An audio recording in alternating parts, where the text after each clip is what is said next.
In this video, I will detail how to make a group chat on iMessage on your iPhone. So if you're using iMessage on your iPhone, or once you've activated the iMessage in your iPhone, you can easily create a group chat with all iMessage users. So mark you, before you create or make a group chat on iMessage, you need to make sure that everyone on the list are using iPhone. Otherwise, you will not be able to turn on iMessage completely for those that are using SMS or MMS. So basically here, I'm going to show you how to make a group on iMessage. So if at the end of this, you found this helpful informative, please don't forget to like and subscribe. Now the first one to do here to make your group on iMessage is open the iMessage app on your iPhone. Click on this edit button at top right. Then you're going to see a new message pop. Then you need to only add those that are using iMessage.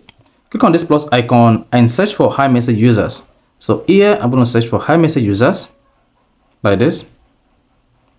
Then the moment you selected the person, you're going to see whether the person is using iMessage or not. So if the user is on iMessage, you see iMessage right here.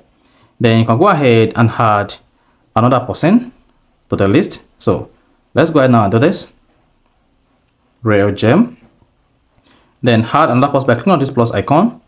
Then let me just add this user. Then you should see these people are still using iMessage. Then go ahead and add another person. So let's say you want to add this user. If you add any user that is not using iMessage, you're going to see SMS. So this particular person is not using iMessage. Then go ahead and delete the contact and click on plus icon to add only iMessage users. So like this. If the person is using iMessage, again, you're going to see iMessage. So once you're done adding people to the chat, then you can just come here, leave a message. Hey, this is iMessage. This is iMessage group chat. Then send the message. Then once you send the message, you're going to see a group chat created for this iMessage group. Click on this.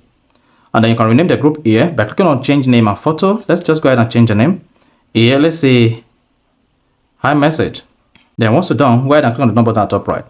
Then click on done again and you're good to go. You see that? So that is basically how to make a group chat on iMessage. So if you found this helpful and informative, please don't forget to like and subscribe.